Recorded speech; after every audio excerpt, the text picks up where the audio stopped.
Yeah.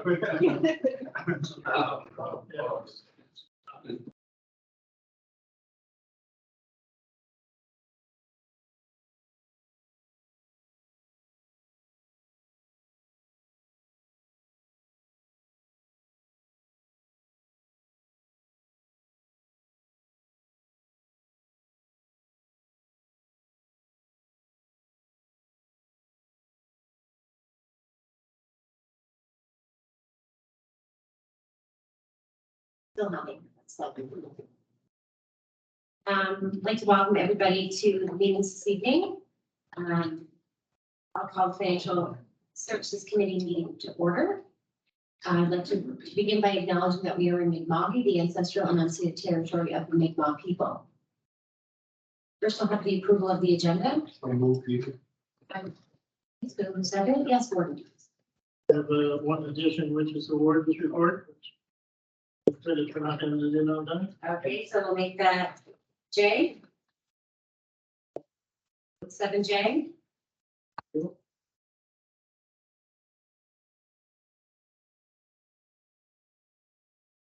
Second, okay, second. I'll call for the vote. All those in favor signify by saying aye. Contrary-minded, nay. Motion carried. Next, is there any errors, omissions, or corrections for the minutes of April 17th? Are there any errors, omissions, corrections for the minutes of April 17th? And finally, are there any errors, omissions, corrections for the minutes of April 17th? There are none. I'll consider those minutes approved. First of all, we have correspondence, number 4. We have a thank you letter from Alfie Smith's family, and many of you might have saw that Board Parker read the letter on our social media page. And it's nice to see that Alfie Smith is doing better. She's literally a miracle. So it's nice to see somebody as young and as vibrant and full of promises Alfie getting well. And then we have a letter requesting the ban of non-government and special interest group flags. Okay, go ahead. Councilor Warren first. Thank you. Just want to move that we accept some of for informational purposes. That we accept the letter for information purposes. Okay, I'll second okay, so moved and seconded. Councilor Franklin. I just wanted to put the contrast between the two pieces of correspondence. We had one based on thankfulness, gratefulness, hope, and another one based on acceptance. I just don't understand what we do have to guard our agenda carefully. That we do not allow that type of misinformation to be spread through our accounts. Thank you. Any other final questions or comments?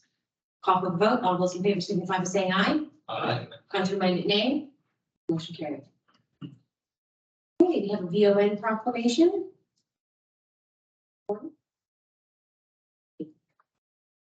I'm ready to do now. Okay, I'll turn it over to you, Warden Parker.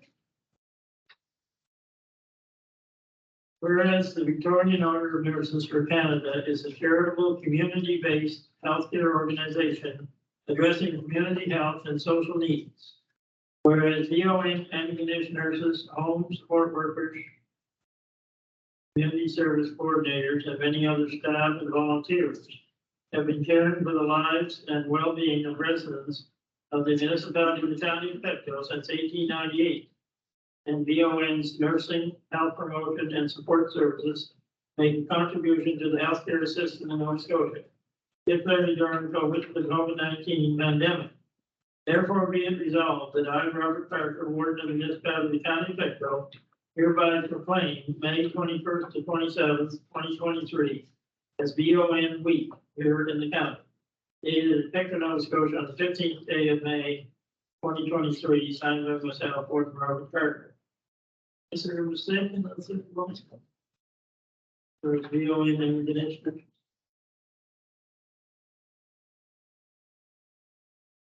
That's right.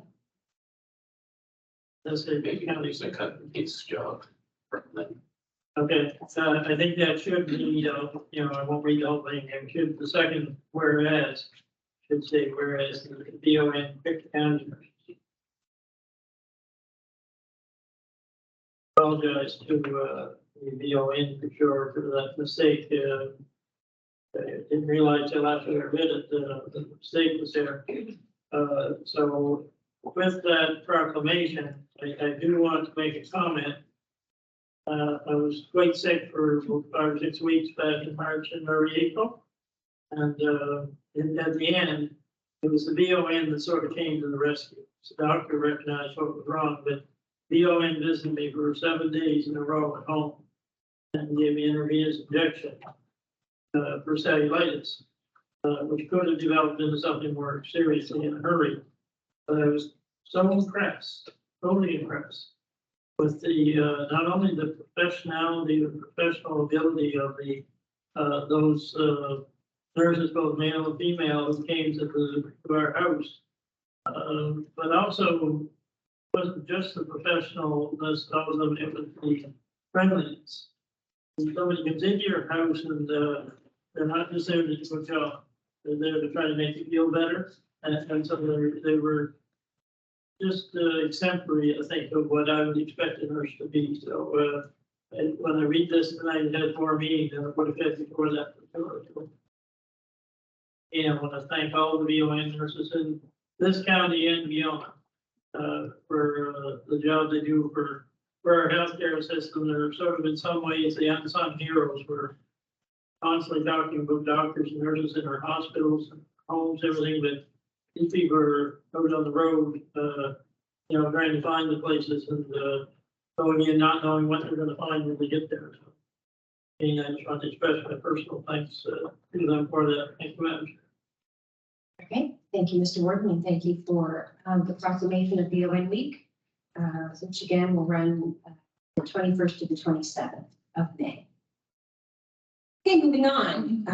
Tonight we have Claire Steele, Active Communities Coordinator here at the municipality. And Claire is going to do a presentation tonight that the Recreation Department has been working on called the Go Fund Play, or Go Play Fund. So that, okay, but yes, Go Play Fund. So welcome, Claire. Thank you. Sure, that'd be good. Hi, thanks for having me. Oh, I got it. Down there. He's a public chair.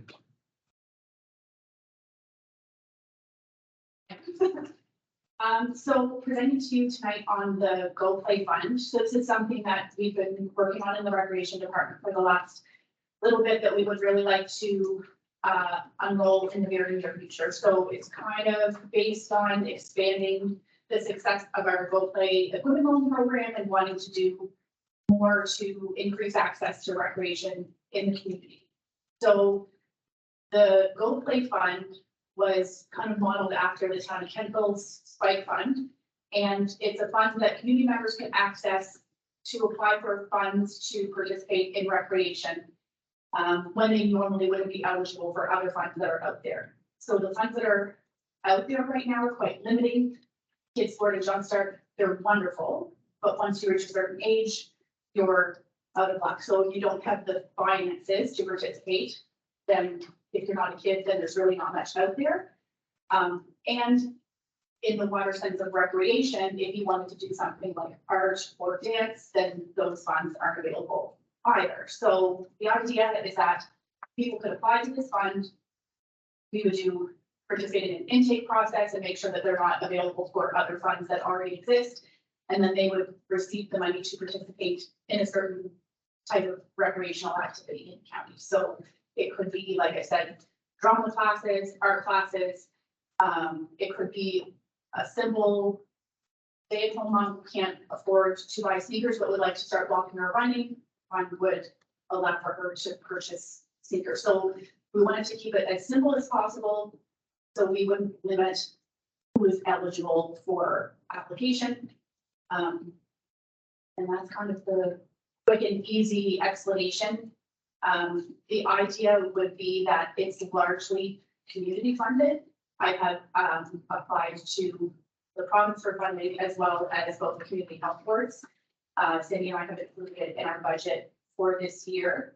But in speaking with Rachel Bedingfield and Kendall, they put a very small budget line each year now that the fund is up and running and it's community funded the rest of the way.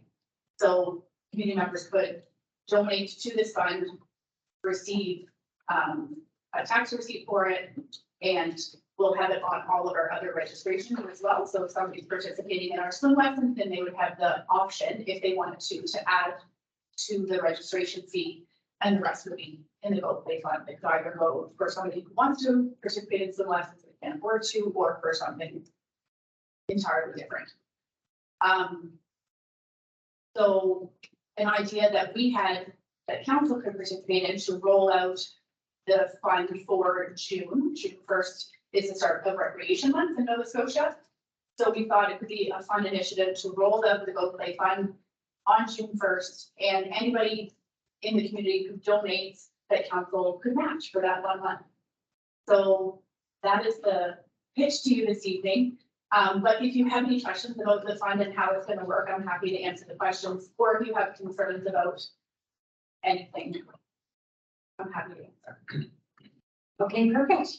All right, well, thank you, Claire. We'll open the floor up to any questions or comments that anyone may have. Go ahead, Councillor Palmer. Thank you, Madam Chair. Thank you, Claire, for the presentation. My question is, and I've dealt with these funds in the past, they've always seemed like the person that really needed, never really applied. It's always the people that didn't need it that applied. So what balances and checks do you have? Somebody that can't afford it doesn't get the money stuff. So I sit on the Pictou County Partners Organizing Committee. We work really closely.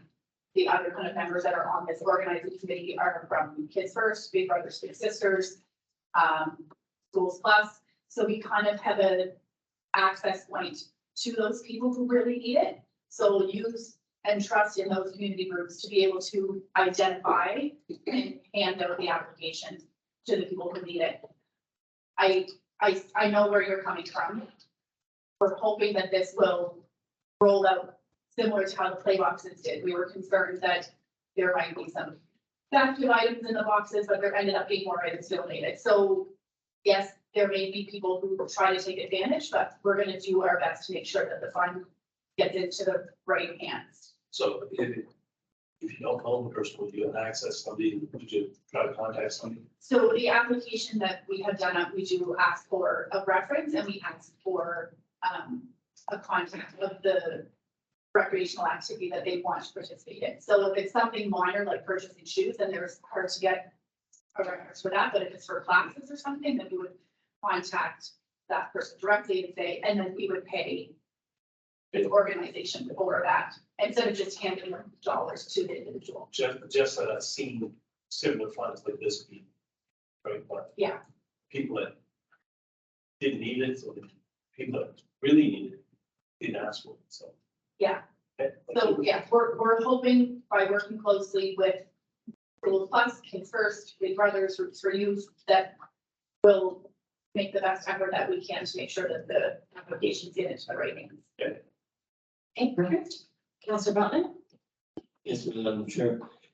I love the concept, and I think it's significant that the municipality has the opportunity to show its support.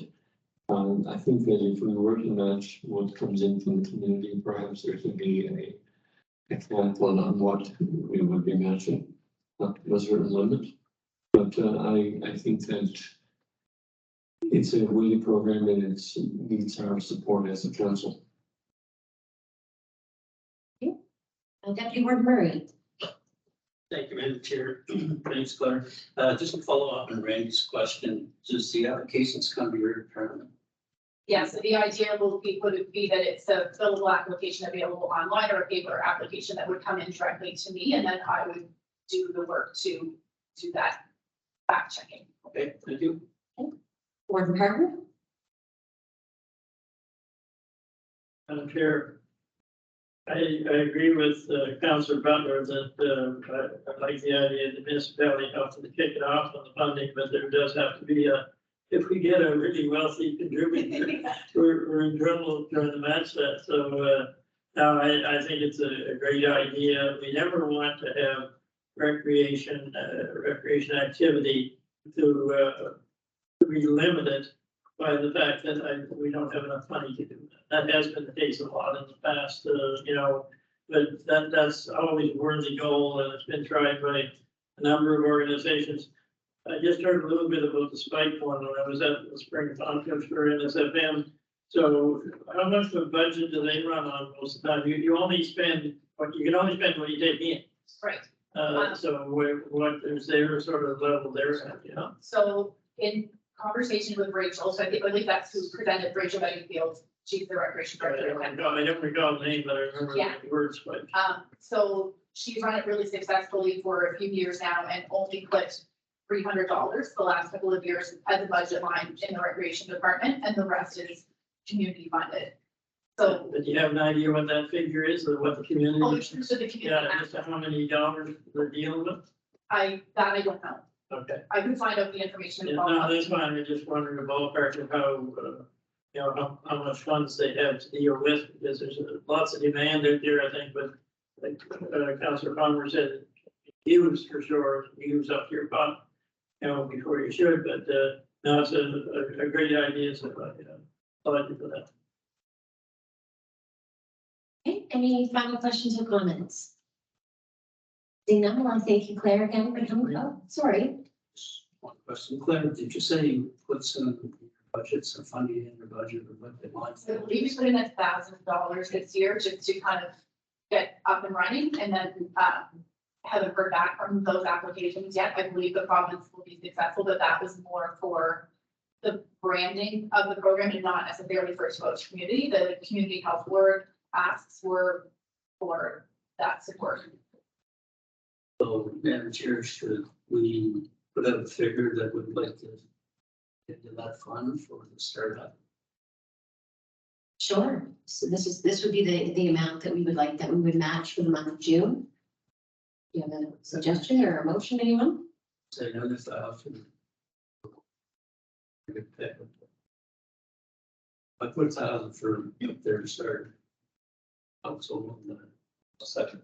Okay, it's been moved and seconded, moved by Deputy Warden Murray and seconded by Councillor Palmer, that we match donations up to $1,000 for the month of June. Individual or maximum?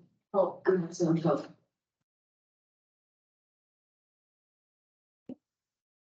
Any questions or comments on that motion? Go ahead, Councillor Wyman. Thank you. Do you have any idea what $1,000 is a reasonable amount to expect to be raised in the county, or would you expect a higher number? I hope to be really pleasantly surprised in June. There's a lot of people that need the fund, but there's a lot of people that can also contribute to it. I think we kind of forget that. We always look for the holes, but there are people that can afford it. So I hope that if we promote it the right way and get the right people, that we'll take it off the right way. But I really don't, it's so hard to say 15 just a starting point. So just for reference, if each applicant can apply for up to a maximum of $200. So it's not a pie in the sky request, there is that limit. Great program, thank you. I think Okay, go ahead, Warden Parker. You know, Deputy Warden had to pick a number out of the air to start somewhere, but I wonder if we're going too low. I wonder if that would only help 5 people to a maximum of 200. I'm just wondering as a public or big county, or, you know, if we're gonna temper the amount they're gonna give us, that's of what we gave, so, I don't know, but I don't know what other people think. We can always revisit it too. We can make a number tonight and we can always revisit it again as a council. Go ahead, Councillor Parker. Okay. Go ahead, Councillor Butler. I think the point of it's really $3,000 we're talking about here. She's starting up with 1,000, and if it's matched, if the public comes up with 1,000, you get 1,000, so the pot will have 3,000. Yeah, I didn't understand it that way. I guess I thought if we were putting in 1,000, it's the public put in 1,000, we match that. So that would only give us 2,000. I would have preferred to see around maybe 2,000, you know, that we would match. If the public put 2,000, we would match it to 2,000. That would at least give us 4,000 to start with, but I don't know if everybody's happy with 1,000, then, you know. Pleasure, go ahead, Councilor. Amendment to that, if we could, we'll raise it to 2,000. It's been a mover and seconder. Yeah, we had to,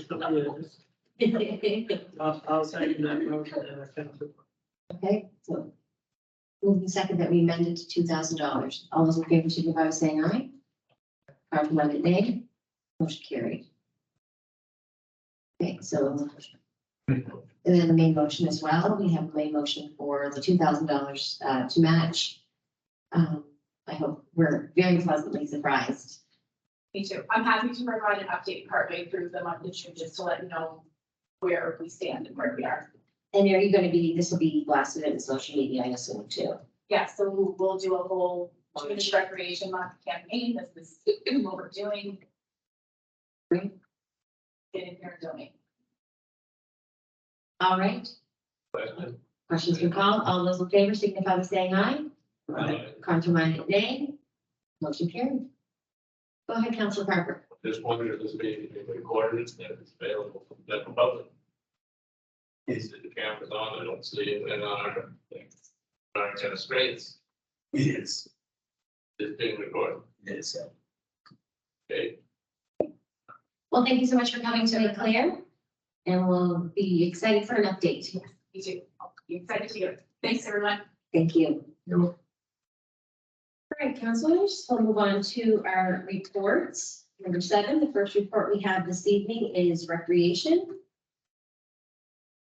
Your pleasure.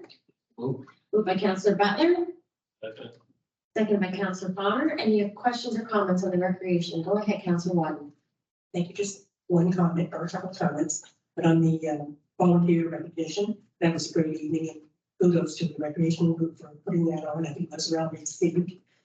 Excuse me, just a couple of questions I had raised was, I wonder if in future plans, I know this was the first one we had like 4, if we can have the certificates put in frames for the next occasion, just for the volunteers who get the certificates. I mean, it's a lot for them to get it in the frame.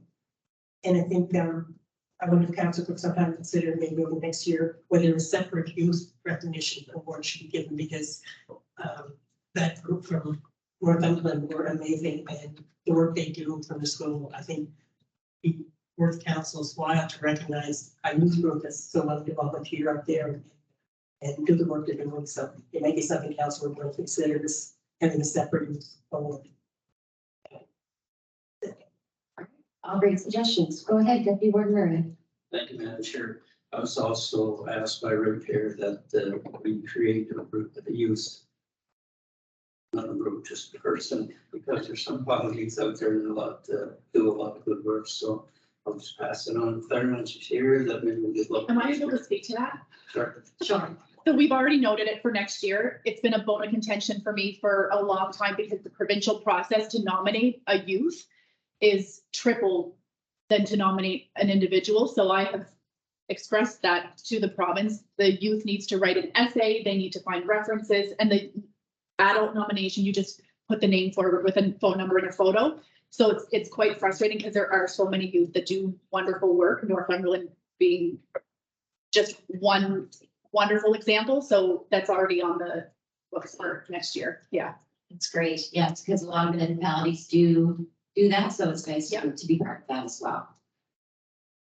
Any final questions or comments? Seeing none, I'll call for the vote. All those in favor signify by saying aye. Contrary nay. Motion carried. Next, we have our communications report for April. Moved by Councilor Boyle, seconded by Councilor Parker. Any questions or comments on the communications report of April? Very well done. Okay, seeing none, I'll call for the vote. All those in favor signify by saying aye. Contrary nay. Motion carried. Next, we have the emergency services report, So moved. moved by Deputy Warden Murray. Seconded by Councillor Elliott. Any questions or comments on the emergency services report for the month of April? Seeing none, I'll call for the vote. All those in favor signify by saying aye. Contrary minded, nay. Motion carried. Next, we have the fire inspector's report, moved by Councillor Boyles, seconded by Councillor Parker. Any questions or comments on the fire inspector's report? Go ahead, Councillor Parker. Want to comment on, Mr. Director's efforts, residents in my district. Appears to have come to a successful conclusion. Significant, it's what it is. Thank you. It's great to hear. Councillor Watt, you have something to add? Yeah, just on that report, if they're in the dark blue, does that mean that they're being cleared? And the other color, they're still pending? Abby, are you able to answer that for us? Yeah, the colors are actually just a breakup of this, just to make it a little easier to read, so there's really no meaning behind the different colors, it's just to try to make it easier and notice. Okay, so it doesn't have to- separation. Councillor Belli? I'd just like to comment and say that I'm going to deal with the officer and in my capacity as president of the hall. And I found that it was very professional and very to the point, but sometimes you're scared. You hear of them coming to inspect your building and but he did a very good job and it was pleased to work with him. Okay, thank you. Any final comments, questions? Seeing none, I'll call for the vote. All those in favor signify by saying aye. Contrary minded, nay. Motion carried. Next, we have accounts paid from March 31st, 2023 to April 2023. Moved by Deputy Warden Murray. Second by Councillor Connor. Any questions or comments on the accounts payable? Seeing none, I'll call for the vote. All those in favor signify by saying aye. Contrary minded, nay. Motion carried. Next, for information purposes, we have the D-transfer tax for the month of April. And as we can see, we're down significantly, but I guess that's to be expected. Highs and lows. Come back to earth. That's the way to say it. Go ahead, and Brian has comments on that. Yeah, so April is typically your slower month anyways. The fund as of March 31st, actually the last 2 years are pretty much right on par for the last 2 fiscal years, even though there was a big slippage near the end. It actually came in within like say $10,000 the year before, like 0.3 million. So the 1.5 million over what's budgeted for last fiscal year. So while there has been a bit of a slippage, not totally across the board, I guess. So. That's good to hear. Any final questions or comments? Okay, moving on to taxes receivable report. Interim tax bills are out. On June 15th. Karen, I'll ask you, is this what we expect this time of year? Is this pretty average for us? Yes? Okay. Questions or comments? Seeing none, we'll move on. We have the PAR report from Councillor Wooden. The 23-24 budget was approved. The province did increase its base share by $42,000, which was already received. However, the province also accelerated the multi-year plan to reach a minimum wage at $15 per hour for all frontline staff, which added an additional $42,000 to our budget line. This is a 10.29% increase. The remaining staff received a 3% increase, so our total salary budget is over $1.4 million, which is an increase of $54,000. With the increase in salaries, we then see an increase in the federal redemptions and the health benefits, which increased our employee benefits line by $44,000. So this is a total increase in salary and benefits of over $98,000. Of course, cuts have been made to various line items such as library materials, travel and board meeting expenses, and capital purchases such as commuter purchases. By far, the most felt cut is to our library material, which is not where we want to see it cut. This will impact wait times and the ability to refresh the collection. And unfortunately, this was by far the most challenging budget that Eric Stackhouse had prepared in his tenure. Our board did note here how important it is for government to recognize the extra work and services carried out by public libraries and the extra skills needed by staff. Both renovation projects are being moved forward with construction well underway now with the Pictou Cultural Hub project. We have a very good working relationship with Iron Maple and good communication between all parties. New Glasgow has selected Fathom Studio as their designer. We have received a period poverty grant of $25,000 for purchasing and distributing feminine products, and a small amount of this fund is directed towards awareness promotion and women's health. The current provincial funding model for public libraries, which provided a flat funding rate for 5 years, comes to an end in fiscal year 2024-25. Members of the Council of the Regional Libraries Forum met in February and March of 2023 to set a vision for public libraries, determine core services that align with that vision, and identify funding priorities and an approach to funding discussions for 25-26 onwards. There is a consensus that public libraries are increasingly playing a transformational and essential role in our communities. Libraries have significantly expanded the scope of services offered and embraced their roles as vibrant community hubs. The pace of change for libraries is quickening, as evidenced by new collaborations, new services, and new capital projects. Provincial funding, however, has not kept pace, and Nova Scotia libraries are facing challenges providing the open hours and level of services our communities are asking us. Excuse me. Many libraries in Nova Scotia are experiencing wage parity issues, which is making it difficult to attract and retain staff with the broad-ranging competencies required to deliver modern library services. Eric Stackhouse, working with Tiffany Bartlett from Colchester County, together developed a needs and analysis for provincial library funding formula development, which has been endorsed by Forum and our board with the expectation to be approved by all 9 boards across the province. As we move forward through this process, Forum and our boards will be communicating and engaging with our key partners and stakeholders to tell them of our vision, current situations, and priorities. Forum will be hiring a contracted researcher to collect the necessary background data and information collection to inform the funding review committee work. The hope is that the province, with input from Forum, will establish terms of reference for the funding review committee, with establishing a funding review committee by late 2023. Hopefully, this committee will consist of all levels of stakeholders to work together with the province on a new funding formula. And by the stakeholders, we do mean we'd like to see municipalities, even if we sit through the AMA, involved in that committee with the province. We don't have very much luck doing that with NSFM, so I'm not sure where this will go, but we do have a hope that we will be at the table to negotiate the next funding formula. So if anyone is interested in receiving a copy of these analysis, they can forward the copy.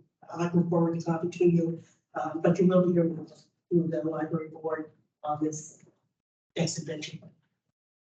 Okay, thank you very much, Councillor Wyden. Any questions or comments for Councillor Wyden on the parallel board? Okay, seeing none, we'll move on to our addition tonight, 7J, the words report. Okay, so we'll move. You haven't seen it yet. Just give me a permission to speak. That's a notice from the story. So we're both for you. No, I didn't notice until later on today that it hadn't sent that report in. That's why they left D blank there. Yeah, That I is- usually get a reminder, but I'm not getting any email, something myself. But I was not well for a period of April. There was no report in March. It was sick all of March, but this is more for the second half of April. But I wanted to put a few things down that I thought were, worthy of note. I didn't put everything down that I usually put down, but anyway, I did meet with, along with the deputy warden, our CAO, and the town of Pictou representatives as well, with the RCMP staff and MLA McFarland, regarding concerns of residents, particularly in the River John area, more generally in the Pictou West area and the town of Pictou. A lot of dissatisfied residents with the service that we're getting from the RCMP, but particularly for sure, some of the goings on in River John and that neighboring community. So we are planning on setting up another meeting. We had one last fall, planning on setting up another meeting in River John. Have the RCMP there, and we asked this municipality to call this meeting, but the RCMP will be there, and it'll be open to the public to bring forth their concerns. And there is a suggestion that perhaps a neighborhood watch might be helpful. We see some very serious issues in that community and the surrounding area. And I also want to report, and I have mentioned this several times in our visionary sessions, on the crisis mental health working group.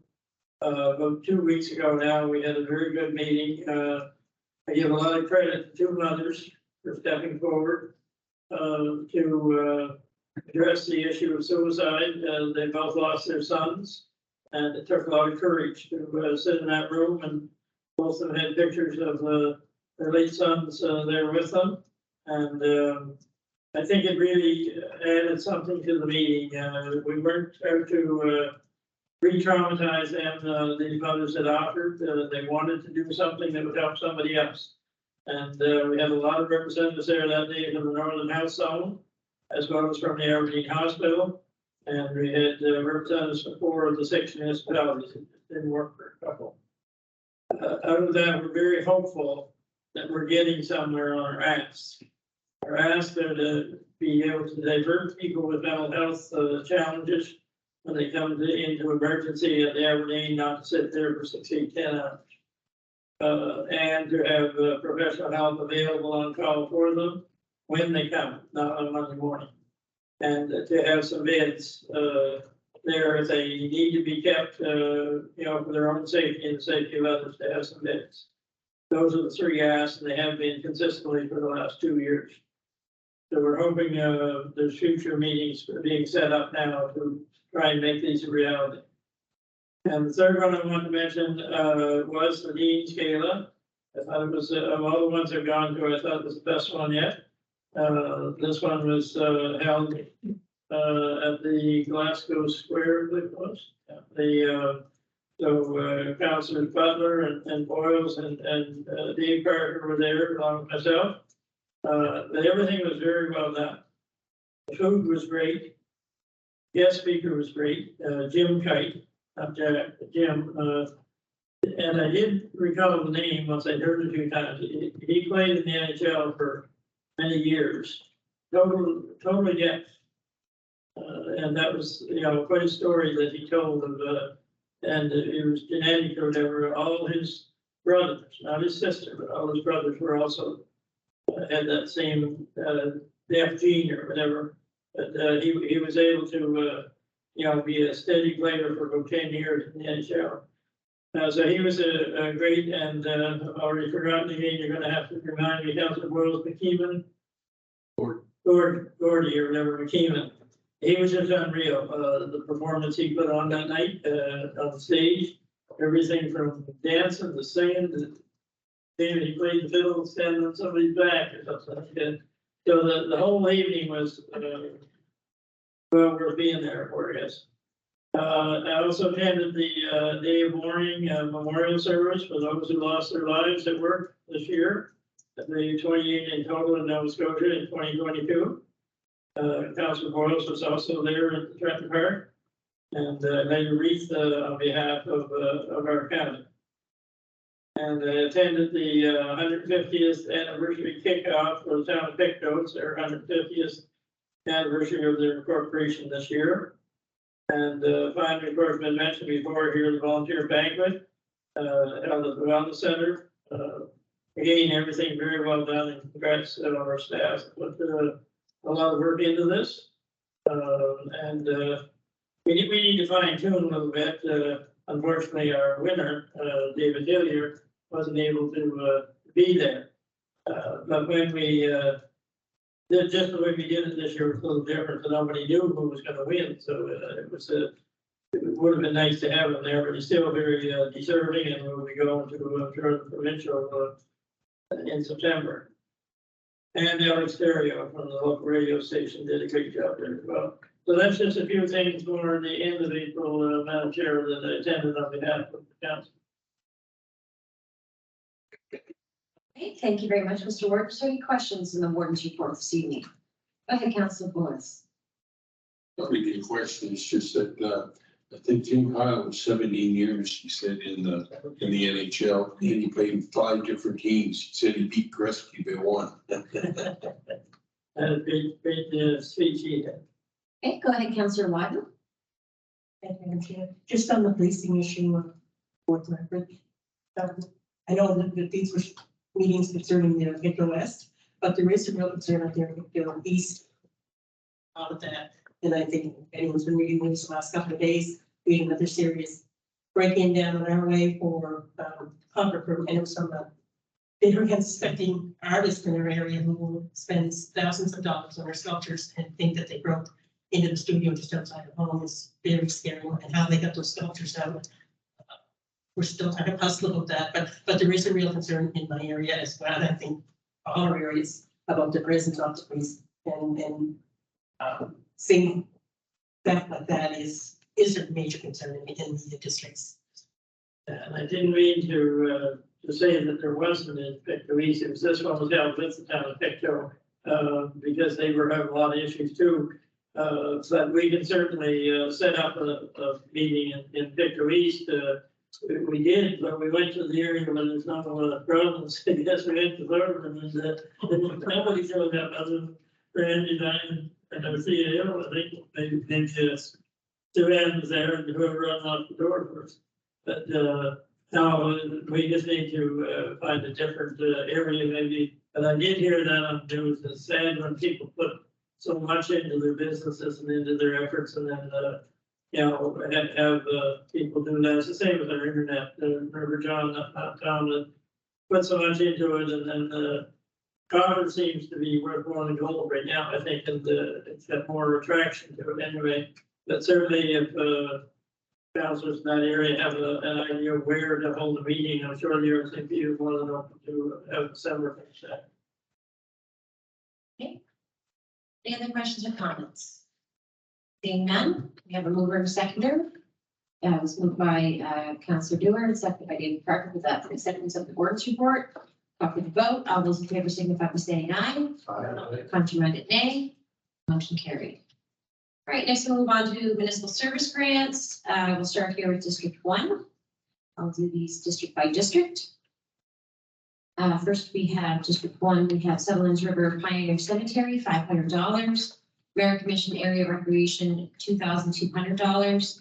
Gift County Celtic Association, $2,500. Hattie Cemetery, $2,500. Freedom Bible Church, $1,000. St. Andrews Cemetery, $1,000. Kensington Cemetery, $2,000. Telford Cemetery Association, $900. Sutherland's River Community Center, $625. Pensacola District Community Center, $2,500. French River Cemetery Society, $3,200. St. Mary's and Baileysbrook Cemetery, $500.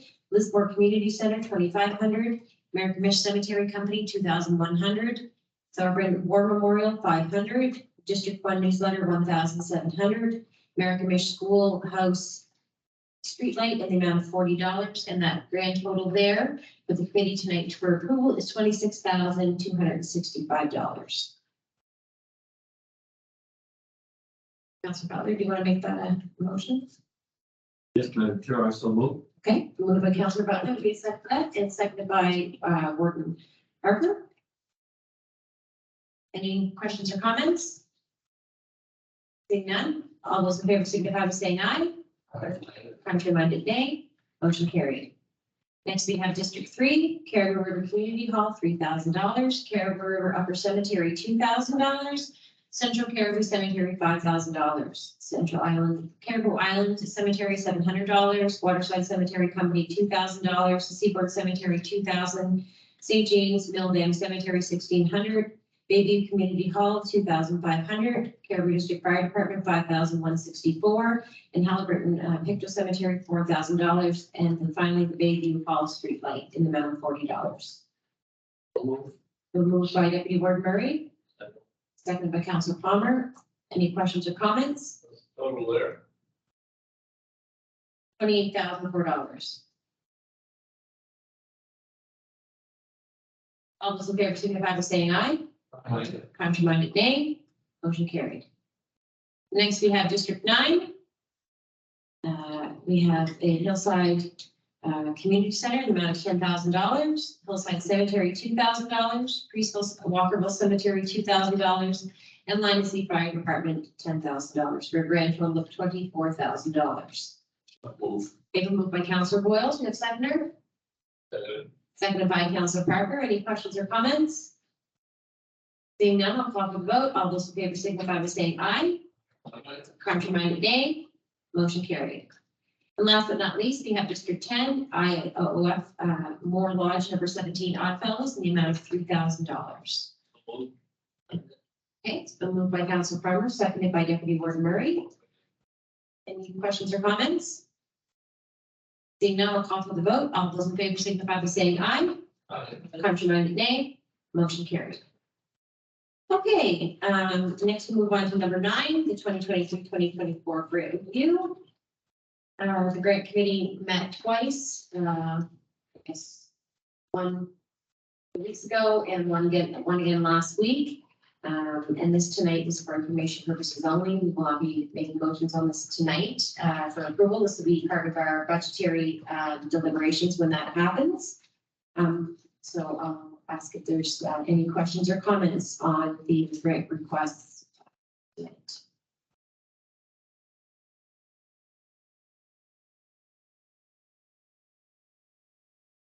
Yes, go ahead, Councillor Boyles. Notice the community should have for the instead of late application. The other ones put it in there. You took it down, that's where they put it. So if it's late, why would it even go in there? It makes sense to me. Thank you. Go ahead, Warden Parker. Wanted to say a few words about the overall process. Yeah, the 6 of us sat here for a lot of hours that first night, and everybody was getting too tired to go on, so we decided to have a second meeting, and you know, we were faced with 1.4 million in requests. About 400, our budget line or our area was around $475,000. So yeah, there was just, when we first went over it as individuals and sent them in, you know, to see where the commonality was. I just took a look at it and thought, well, how can you come close to justifying all the groups that are looking for money? So I separated out some of the real big ones and said, well, if you set those aside, if you didn't have those, then how you try and deal with all the rest of them? They're anywhere from 3,000, 5,000, 15, 20, whatever. But the trails are in really bad shape. We know that, and they were here and presented one night, and we can't come close to figures that they would need to, you know, so we gave them what we could, or suggested figure, I should say, what we could. But, you know, there's all kinds of other that were really major requests, like Chip Hector, I think, and Picker was a major one, and the environment, the exhibition, and there's all kinds of big ones. And yet you had to try and consider a lot of the smaller ones, but some of them that were cut significantly aren't there at all. I don't think it means that there's any fault at all on those efforts. They are good efforts, but you know, so I don't think there's anybody sitting around the table that wouldn't have liked to have given them more, but we kept going through it and trying to pare it down, and they eventually get it anywhere close to the Thorburn request for the rink and put it in a separate category where it's going to be funded through reserves, and hopefully the money will come through from the federal government for that revitalization of that rink. We certainly need it. We need to keep it. There wasn't any doubt in the room about that, but this was a way of freeing up a little of this other money for some of the other groups. And then at the end of the day, and it'll come on the next item on the agenda, we set a separate group of money, which is new money, aside. And even then, setting those two major allotments aside, it was still difficult to keep it down to 475. So there are a number of groups that are gonna be disappointed that they didn't get any money this year, but again, it wasn't because they're not worthy, it's because there was far more requests than what there was money to give. And there's a number of restrictions put on there, in some cases, you know, if the provincial or federal money comes through, and in other cases, if the other municipal units contribute. And I noticed when I read through it, quite a few of them are, you know, the money will go to the rural residents only, because if we're the only ones contributing, it doesn't make sense for our taxpayers to be bearing the weight for all the municipalities if it was the only one contributing, so. I just want to say a few words around it, general words like that, and maybe some of the others that were on that committee had something to add, but certainly not, it wasn't an easy 2 nights. Thank you. Okay, thank you very much, Gordon Parker. Any questions or comments? Okay, Councillor One. I think just Gordon Parker had mentioned at the comment on the Victor County Seniors Outreach Fund to be spent on rural residents programming only. What's it being spent on? Like, is it going to? I thought those were for the lunch and learns and things like that in the county. The reason I ask this, because I know some of the residents in my area in particular, and they do like that program, have moved to town, sold their house, moved to town, but they still go back to those senior luncheons, and I hate to see them removed from being able to attend those programs or have to pay separate. I just want to make sure that when that comment was out, that's going back to the people that are requesting the money that don't. Make it sound like we don't want former residents.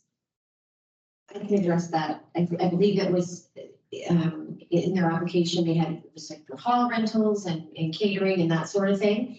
And we just wanted to make sure that those were being held in the county. Not that they were just for county residents, like anyone was welcome, but just that if we're going to be helping with the funding of, you know, paying for hall rentals and that they were being held in the county. I believe that was the thought process behind that. Go ahead, Councillor Palmer. And the thing on the hall rentals, there's 10 hall rentals at $5,000. That's $500 for a lunch and learn, like for a couple hours. That's a lot of money for a lunch and learn to give up a community hall, right? So that was one of the reasons too. So, and there's 10 locations. They didn't say what the locations were, but there's 10. So we just want to make sure if they are, it should be in count if we're paying for it. Sure, and I agree. So perhaps that message should get, make sure that message was valuable. It's not to keep rural residents out. That's all, whenever that comes, it's just I'm afraid how that may be interpreted. No, it's just the expense in rentals of halls in the county. Thank you, Councillor Rodman and Councillor Palmer. Go ahead, Councillor Elliott.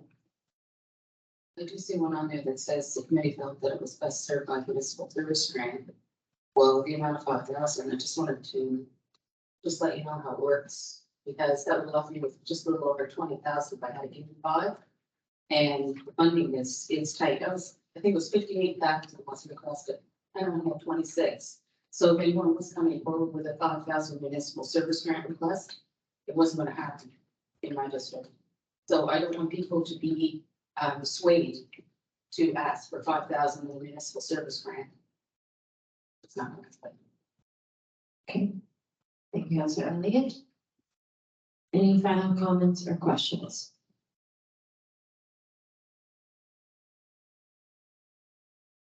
Any final, go ahead, Councillor Thompson. Just on the Pictou Agricultural Society burn, it's 1 of 2 years. Is the commitment $45,000 over 2 years, or is it?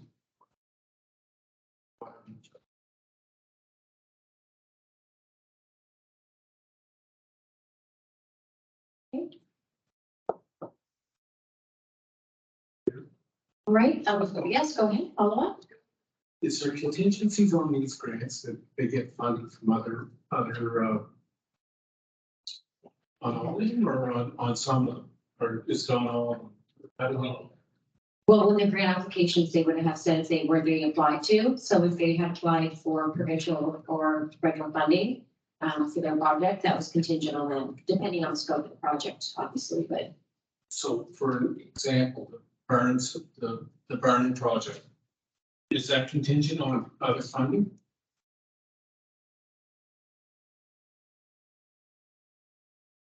Because I know they need more than $9,000 to build this burn. This isn't really gonna help them if they can't get the other money.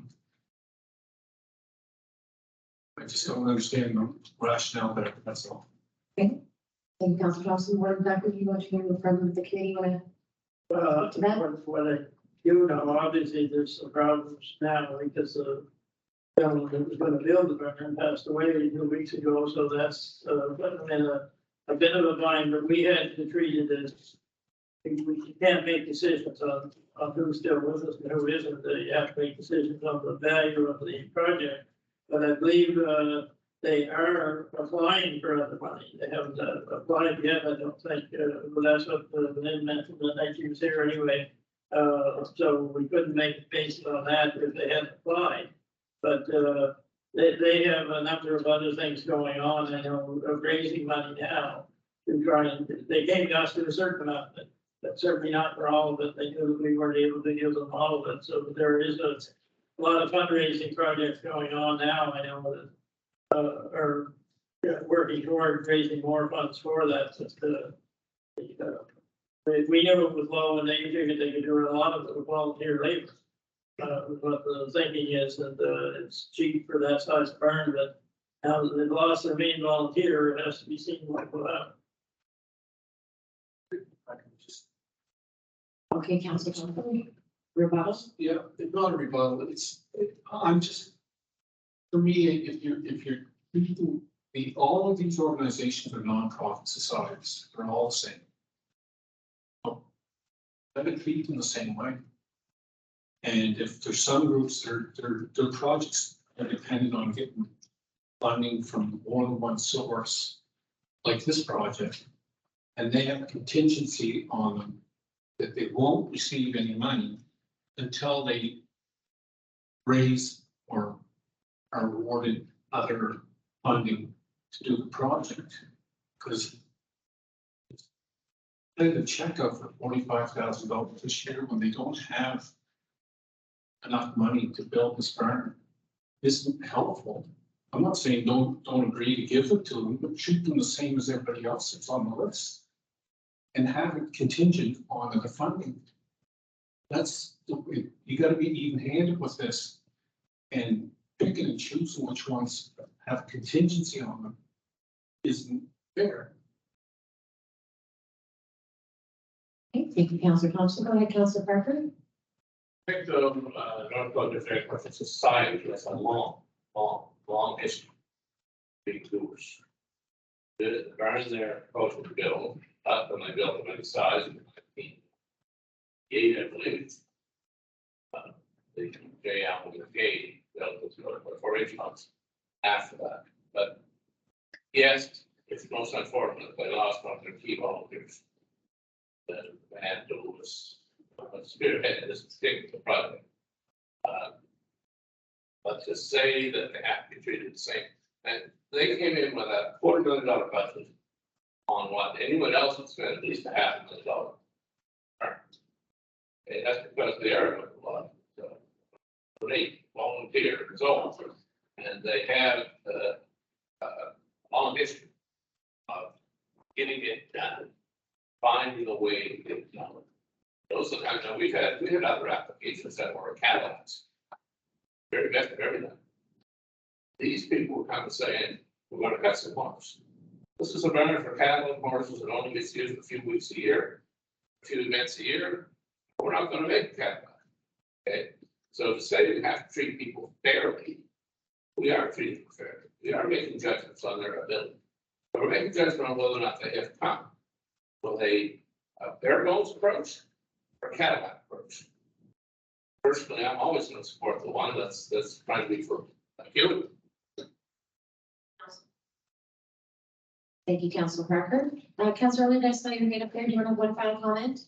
Yeah, I just wanted to say that with the revenue that they have themselves already, they didn't state that they were willing to use it, but I do know they have revenue. With volunteers, donations, and fundraisers, that they're gonna have, this project's gonna go ahead, regardless, even if there's no extra funding. It's a go. They're gonna make it work. And, the group that's taking the place that the gentleman passed, even if he had enough, they're a strong team. I mean, I believe that they deserve the funding because the barn's needed, and the barn that's needed is for extra stuff that's going to draw people to Victor County because of all the functions that they're gonna have, that they're gonna use that barn for. And stated the night, in here was one of them was the RCMP musical rod that would house those horses in that garden. Thank you. Okay. Seeing no more questions or comments, we'll move on. Just, I gotta clarify something. Is this in response to, It's just to clarify that I'm not against giving them money. What I'm saying. is- Point of order, that's the fourth time person to speak. Something's for information purpose only. Someone have to tell this.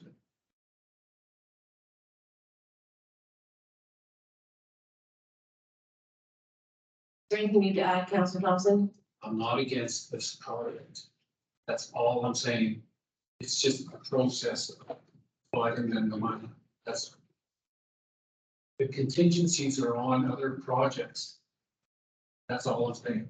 I'm not against this burn project. Okay. Thank you. Okay, seeing no other questions or comments, again, this will be brought up when we go into budget deliberations, and we'll have obviously more to do that night, but appreciate having this ahead of time so we can have some time to look at it and have discussion this evening. Okay, next we're moving on to number 10, our community connectivity fund policy.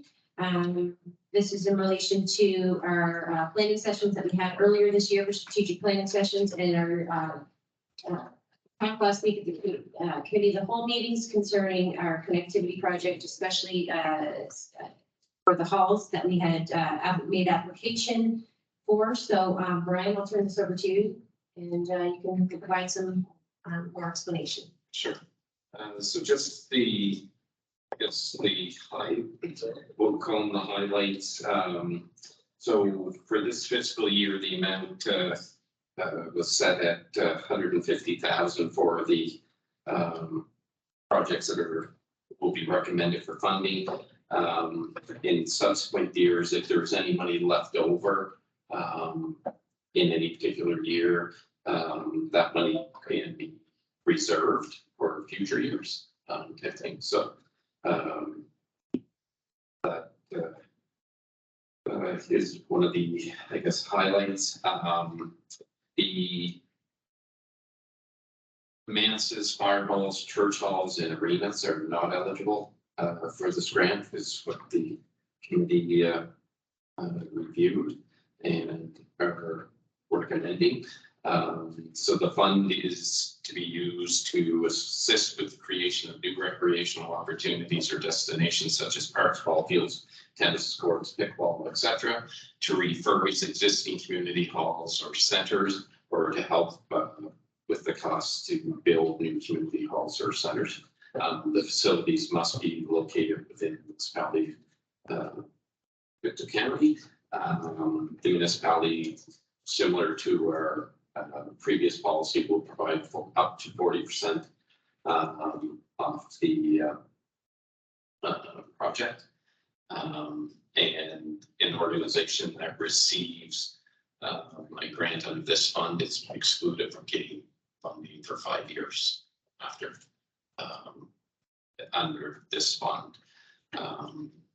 The other consideration that the committee had was that under evaluation criteria, reviewing the applications, that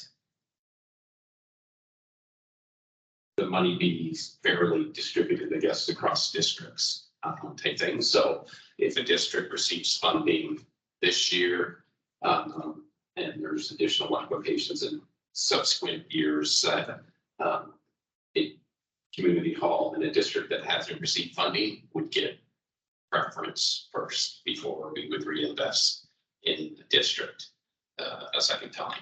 But if there is money to do both, then that's fine, but the priority would be, basically, the money would be spent in that manner. So those are kind of the major highlights of it. It follows the same application process, so the applications for this would be due by the end of February, similar to all our other council grants of being evaluated by the grants review committee. Okay, thank you very much, Brian. I'll open the floor up to questions. Go ahead, Councillor Elliott. I just want to know if there's a number of grants, how many will be allotted at that 50,000 per year? It depends on how much is asked. So there's no estimated. Just up to 50,000. So it depends on what the asks are that year. I think every year will be different, but for the, I think we'll be seeing lots of larger projects. So it's up to the 40% of the total project, or up to 50,000. 40. 50, yeah. Yeah, okay. Go ahead, Councillor Thompson, you had a question? Yeah, on the 5 years, where did that number, that time frame come from? Committee. It came from the committee. Why 5 years? I think the thought process behind that was that if we're having a huge project, $100,000 project, that it wouldn't, so that wouldn't be done every couple of years. That would be something that would happen on a longer time frame. But I guess my train of thought on that is that you should marry it up with what other levels of government are doing. And I'll use the fund that I've used in my district a lot, is the community facilities improvement grant. And you're ineligible if you have received the grant previous fiscal year. That's it. Because I can tell you, a lot of these buildings can't wait 5 years to get all the necessary upgrades to the buildings. There's accessibility issues, there's physical plant issues, and they're not going to pick them all off. And maybe they can swing for the fence and they'll get all the money coming out of the sky. But a number of these projects are going to be phased over a number of years. If they have to wait 5 years for the next chance that they can get funding from us, then they'll have a harder time finishing the projects. So unless they can get all the money at once, which my experience, it's a challenge. 5 years is too long. It should be, you can't be eligible if you received it in the previous fiscal. That's where I think you gotta match it up with what other governments are doing. Like, and there's a reason why they're doing it. So I think 5 years is way too long. Okay, thank you. Go ahead, Deputy Warden Murray. Thank you, Madam Chair. I think what the committee was saying is that you fund the project, $50,000 this year. Back in next year for another 50,000. That's what your hall up to where it should be. My hall's falling apart. I think that was concerning. So in the 5 years, I don't think there's funding that's not requested and money left over. Then yes, I think that was the decision of the committee that we would look at that request again if we still money left in for a lot of years. But that was certainly just to Madam Chair today, I would so move that we support the yearly continuing fund policy, just to put it on the floor so that we can have discussion. You got a seconder? I'll second. You seconded, okay. So it's been seconded by Councillor Thompson. Yes, I think the committee that night, we talked for quite some time about this, and it was, I think that the intention of that wasn't to exclude, but it was to give other districts a chance. And there's a lot of halls, and we wanted to make sure that that everybody kind of had their fair shot of it, that it wasn't all going one place. But that's to say, if that nobody makes application and they make application, it's not, it doesn't, they don't have to wait the 5 years kind of thing. Go ahead, Councillor Parker. you got everything what you just said. Okay, we're trying to do it in a fair manner. But it doesn't mean that Sandra can come back in year 3, let's say, if there's no other applicants. Depends on who applies. We are trying to be fair and spread it around. Thank you. Okay, Councillor Wong.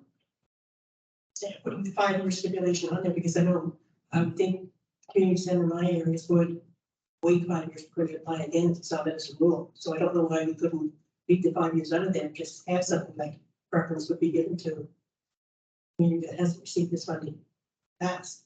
It's not there, but rather than, I think they have to wait 5 years and then afterwards find out that they'll be applying for money that year and they couldn't apply, but they would wait 5 years because they probably couldn't apply sooner. So I think that would be confusing to leave that 5 year in there. I think there's ways you could work around that, make sure that new people get it each year. I'm going to give it the same community each year, but at least that way it's community certified and there were some ones that have already received.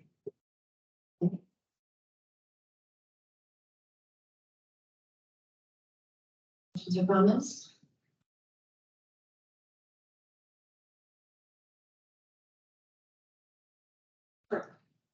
Um, 5 years, I think we should just strike that out. It doesn't match up with what other funders are doing. And the whole idea of each district has to take a turn. Some districts have more than one community center that are active community center. So we'd have to wait a long time if I had to fix up all my buildings again to take advantage of this. I have 8 community centers in my district. They're all looking to make sure their halls are up to snuff to be accessible to their communities. Very large senior population that use these halls. And if we're just doing one, it's not your turn in your district, that sort of thing, then you're condemning the more rural and sparsely populated areas compared to some of the other areas. That's all I'm gonna say. I don't see that as being a very helpful. If a community wants to apply, then they should have that right, whether they're same community in that district or a different community in that district apply the previous year and receive. It just doesn't make a lot of sense to me. Okay, thank you, Councillor Thompson. If I could speak for the committee that night. I think what we wanted to do that night was, unfortunately, we don't have the pots of money that the other federal and provincial have. So to try and line up with doing it year after year, that was just kind of was hard for us. And we did want to kind of give every district a shot at it. I understand, I think the committee understood that there's districts with more community centers than others, but there's some districts that maybe don't apply as much as they should or they need to. So we wanted to kind of make it, I guess, more of a level playing field in that sense. But I can let the committee speak if anybody else would like to add to that. Final comments. Go ahead, Deputy Wong. Like Madam Chair, I certainly agree with you. Maybe that night felt that we did put a year on it, then organization could apply year after year, and it was up to committee to provide whatever, so I think it's more fairness. In the applies to committee, maybe it could be 3, I'm not sure, but I think that definitely has to be some kind of year in there, some sort, or we'll be funding one area, not another. That's what the decision wasn't that night, but it's. Okay.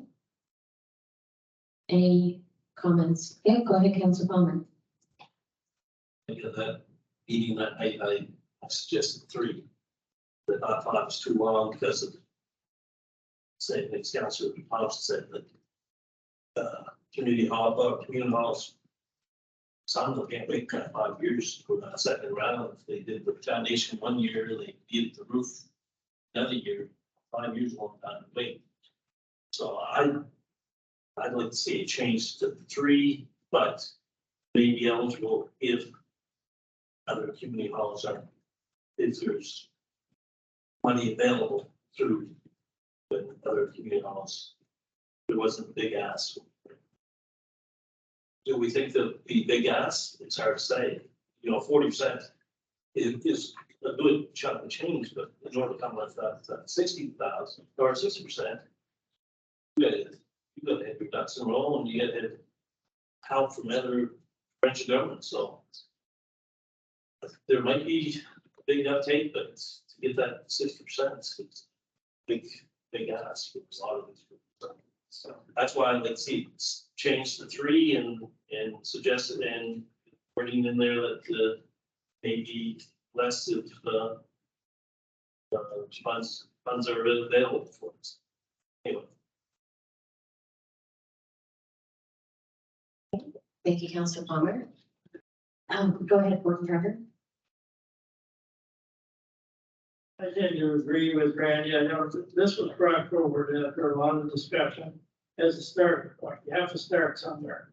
The 150,000 was the starting point. The 50, all of those were starting points. We can easily look after all of them. We sort of balloon this up to 10 times the money. We just have to drop some other stuff that we're doing. So we can't help everybody to the extent we want to, but it was aimed at trying to be fair across the districts. It was aimed at being, not having people apply and then say, well, how come I didn't get my money? I have federal provincial approval and you folks aren't giving me my share. That's why we had to put it down, not to apply, so many years, but, like I say, it was a starting point, and if 3 years is more, acceptable, I can live with that, but it has to go to the message.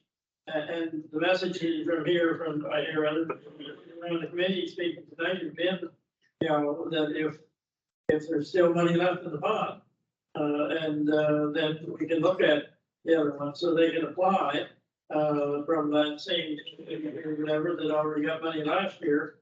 And if there's money, then that'll be looked at, but we'll look at the ones that haven't got any first, and once we get through everybody, then we go to the next one. We're not gonna be able to fix up every hall, as much as we'd like to, or the pickleball fields, for the pickleball, in the community, we're probably not gonna be able to do that. We don't even need it.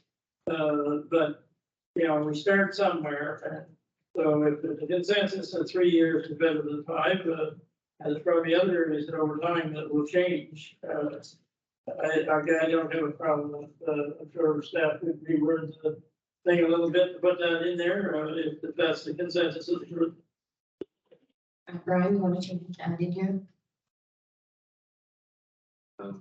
One solution may be to drop the clause, the organization may receive funding for a grant more than 5 years, take that out of there, and then under evaluation criteria, just put in preference will be given to projects that have not received funding in the previous blank years.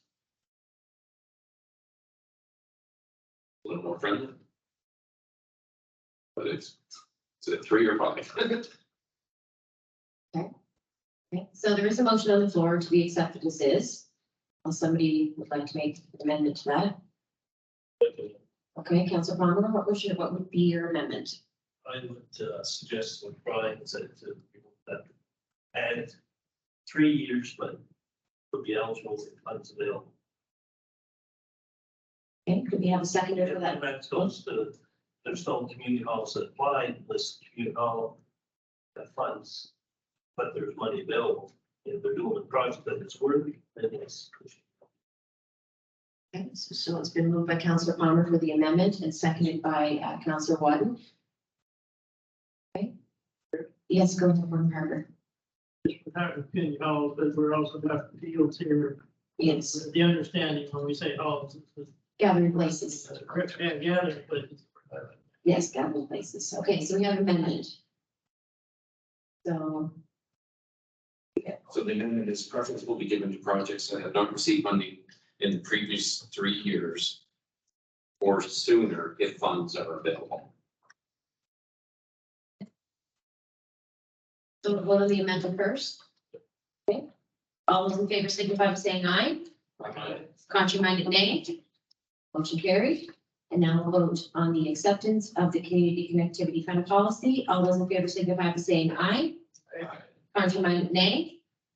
Motion carried. Okay. Next, we have a community support society. A community support society River John tax exemption request. I received this here in our package. So what they're looking for is that, just the tax exemption request to be done for previous nonprofits that have registered with the, as a society with the registry of joint stock companies. So council, but sure. I would vote that we grant the tax exemption. Okay, we have a seconder, seconded by Councillor Elliott. Any final questions or comments on that? Yes, go ahead, Deputy Warden Murray. Good question. Do they qualify?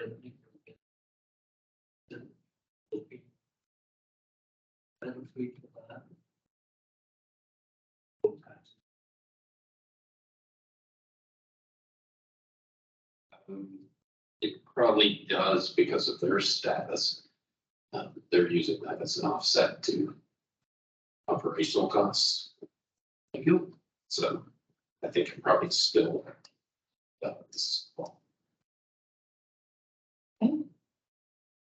Seeing no further comments or questions, I'll call for the vote. All those in favor signify by saying aye. Contrary-minded, nay. Motion carried. Emergency resolutions, unanimous consent required. Seeing none, the meeting is adjourned.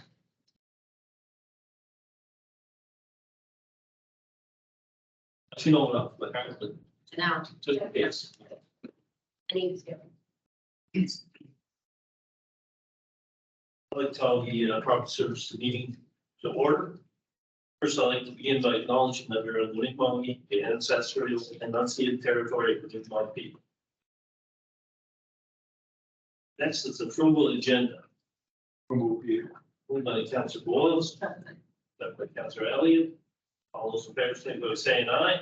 Aye. By name, motion carried. Is there any errors or omissions or corrections to the minutes of April 17th, 2023? Any errors, omissions, or corrections? Any errors, omissions, or corrections? Seeing none, say those are approved. Next is reports. First is the building inspector's report. By Councillor Boyles. Second by Councillor Dave Harper. Any questions? Seeing none, all those in favor, signify by saying aye. Aye. Count by nay, motion carried. Next is bylaw dog control officers report. Councillor Butler, Seconded. second by Councillor McKeel. Any questions? Seeing none, all those in favor, signify by saying aye. Aye. Count by nay, carried. Next is the development officers report. So moved. Councillor McKeel, second by Councillor Ellis. Questions?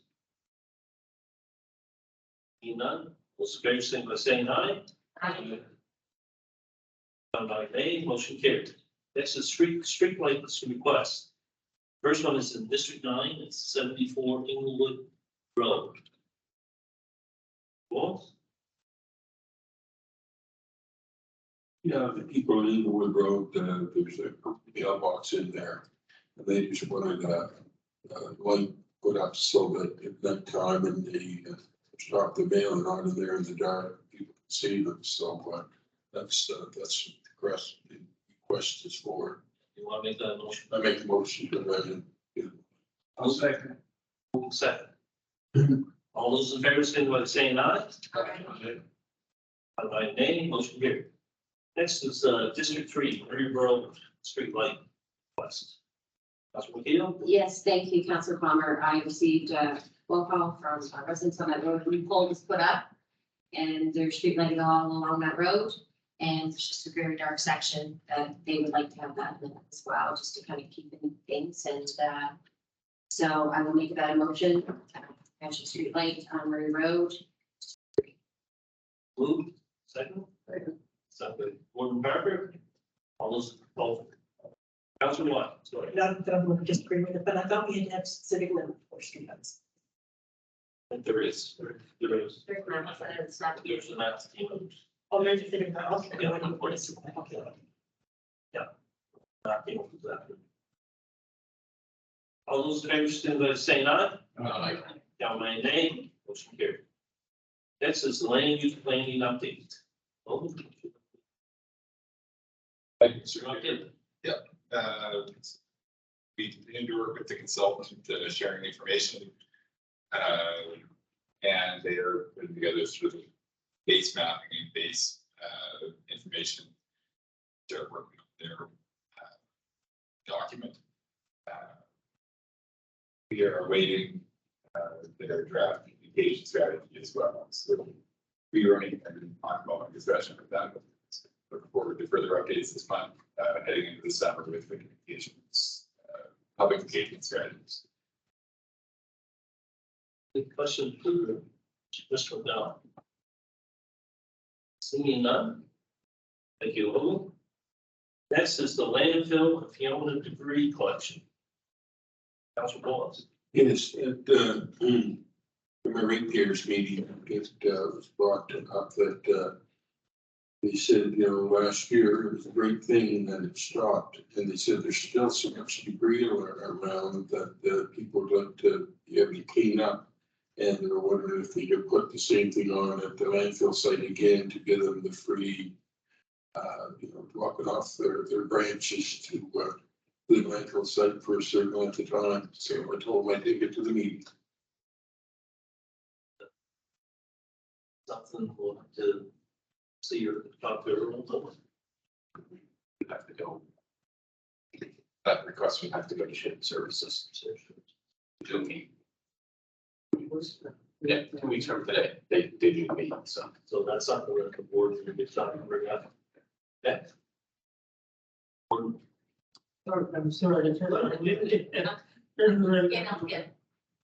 Yeah, now I agree with Councilor Boyles. I've been talking to a lot of people lately. I've seen a lot, people that couldn't get the work done at the pump. For all kinds of reasons, or they just could get on so much time. They're not asking us to gather the branches off me or anything, but, they could use some help. So we can talk to them, some will certainly bring it up at Shared Services. We can, get some help for them because we're gonna be years get past, as there's, not everybody can afford to, and the last thing we want them to do, and the forest fire in Central West River. Last week, at the end of the week, we barely managed to scrape by, and we were in where Shelburne is now. So the more the people don't, they gotta look at that final branch and say, what do we do with it? Either bring it somebody home somewhere, and get somebody to chip it, or start a fire, that's right. The fire that happened in Central West River didn't happen to anybody lightning on that hot windy day on Friday. It happened 2 nights before, they had a big brush fire before some of the brush. Thought it was all out, but that warm wind came, there were 2 embers and threw it in the woods. That seemed to the way, so, we were just, minutes away from having a really bad situation. If it wasn't for one of the natural resources folks driving down the road, not muffled or fired, no business at all. He saw the flames 10 feet above the fruit trees. Called it in right away, and that's the reason they were able to get a hold of it before it got away. So the more these people have these branches, the more enticed they are to light them up. Well, it's raining today, all right, but 2 days later, it's not raining, and the embers are still there underneath, so I certainly agree with Council Boyles that we have to at least do the best we can to try to. Thank you. Okay. Councilor Dave Parker. Thank you. Chair. Certainly as we move into the drier months of September, when I have fire business we have now, police will give us a week or so that helps some. But we do have a problem with brush. Just want to remind people, I don't know if we should be advertising or not, but it's Bill Kenny logging on the Conley Drive loop. Drive, this he has allowed people for years and years and years back in there and unload organic material, not garbage, organic material, brush. And over time, he lifts heavy equipment and pushes it and he's making his yard bigger. But he's very good at me. I think you should just assume you come out there, you need to stop at the office and ask. But that is an option in there most of the time. You? Councilor Dorr. Thank you, Mr. Chair. I know programs on, and it was just what everybody else is talking about, but last fall, winter, people had to work between buying oil and getting their yard, you happen to stop to the ditch, right? But I got some people in my area that now were able to get stumps that were tipped over, pulled out. And to get them out of there, right, to get them away. They're like, they're in the ditches, of course, but back when the tree got cut down and hauled away, they couldn't get the stump. Okay, it was time or whatever, and I'm just wondering if there is the opportunity, maybe have, even if we had a week with somebody with one of those trucks with the wrap on, just go around, find out what it would cost for a week, maybe clean up a few more spots, not all in one district, try to spread it around, but it's still gonna be a pile of money, right? And but we didn't spend the money we thought we were going to, or budgeted. And that was because we had good management looking after it. But there's still a mess out there in a lot of places, and it's just, I was asked, just like Councilor Boyles, was any help still left? And I said, I'd bring it up, but I asked. Thank you for listening. It's something that we'd have to look at in a budget time. I don't know, we're going right now. So I think that's something that's. Okay. So. Maybe, through, you, Chair, to the public that we're looking at, is there any, a name, a company or somebody that's just not maybe working steady at clean up with one of those gravel trucks that might be interested in going out and doing a job for somebody sometime? Yeah, that's a good question. I have been passing names of contractors along with people who help me with these issues. Lucian did quite a bit of work for us in terms of shipping and hauling. And we worked snow and they've put on the truck. And he's been very good at going around and helping people out. Ryan more, yeah, stone. And Lucian, can't remember, I think LE Utility Services, I believe is maybe it's coming. Okay, thank you. Thank you. Councilor McKeon. Thank you very much, Mr. Chair. Many areas of District 3, there's, I don't think, to see a lawn that doesn't have a tree or brush or a problem from Fiona is quite rare. This is an issue that was discussed at my repairs meeting, because it's just the size of the roads. And, there's still trees that are quite questionable. Along the 106, along the side of the highway there's still trees down. Woodlawn owners, are still having, trying to survey the damage at this point. It was after the hurricane, it was just such a shock and awe, if I might say that it was just so kind of heartbreaking to see everything that happened, and there wasn't a lot of time there for the cold weather hit, and people are dealing with their houses, let alone their trees in their yard and stuff. And I think that we do need to do something. I do receive calls on this. Like I said, we did speak extensively about it at the repairs meeting. People are just kind of at a loss of what to do with the material. And I think, it's extraordinary circumstances, and maybe we have to kind of take extraordinary measures right now just to kind of help out with this, whatever those are. But I'd be in favor of definitely doing something. Thank you. Councilor Thompson. most of what's been said is, well, I was gonna say it's already been said, but, I guess the other one is Lane, Sutton, that one, accept fee stumps and all that other stuff. So there's options for people. Unfortunately, you have to figure out how to get the truck there to stop them. That's the challenge. Council Wild. I just have to have my voice because District Three is still in an awful mess. And although the work that's done now is greatly appreciated, there's still so much left to do. And when you see the mess that is off on the side of the roads and the mess that's just in the roads themselves, plus what's on people's properties. You live in a house, there's going to be a fire. And I don't know what will happen. If a fire breaks out, it's nothing going to stop it. But I really in favor of trying to do something more to help the rest of the damage was good, I think.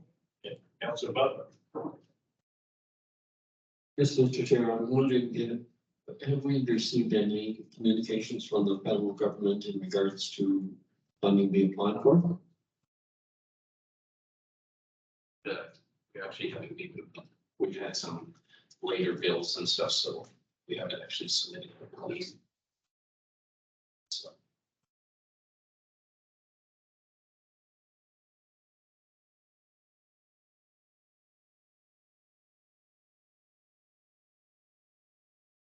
Is it unused funds that we have, is it 29?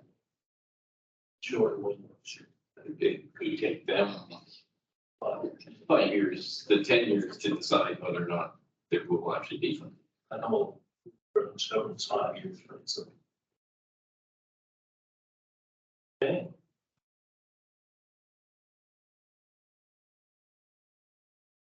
Whatever, did you want to comment? No? Okay.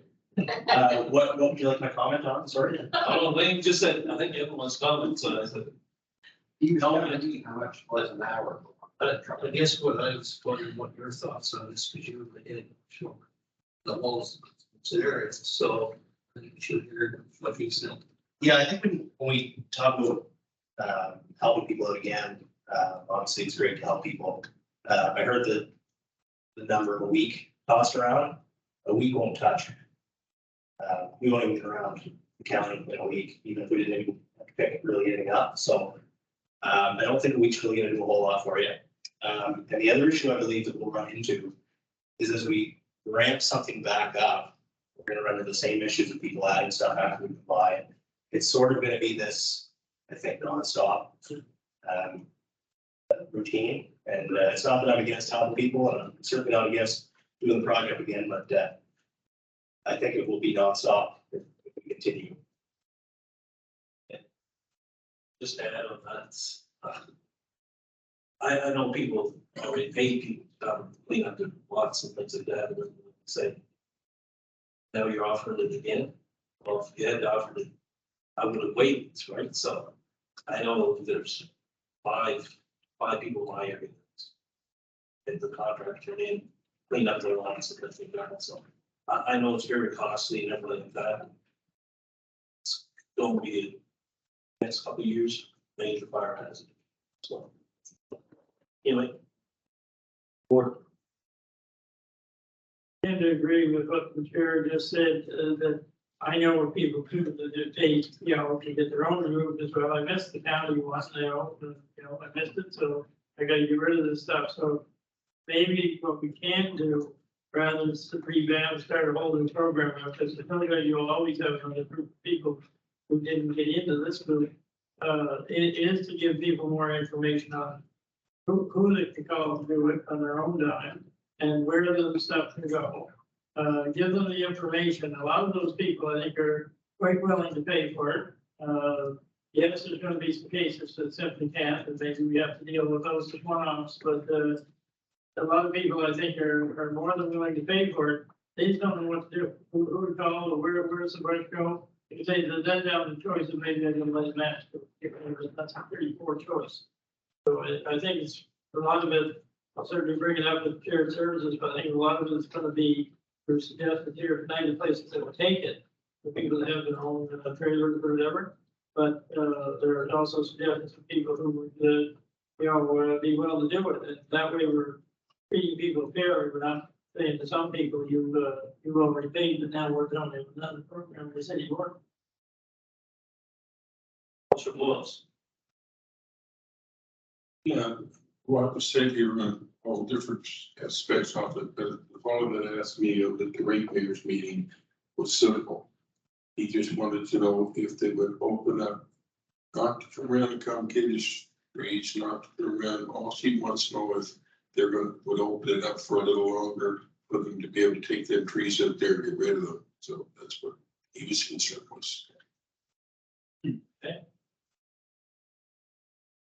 Other, move on, community announcements.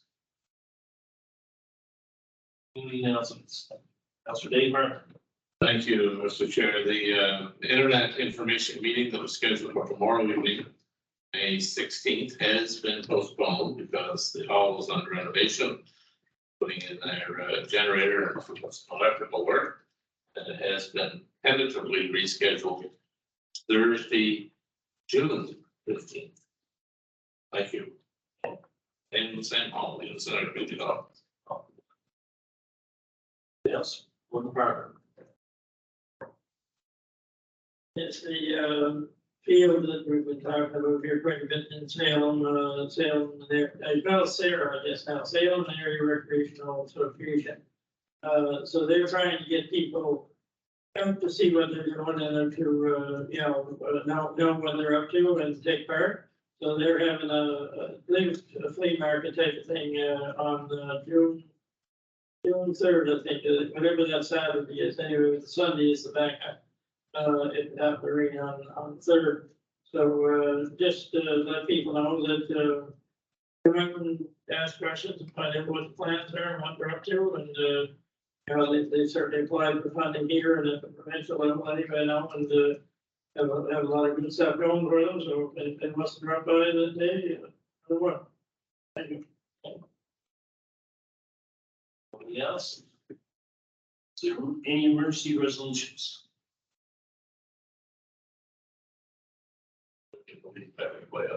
I figured now it's 6 years,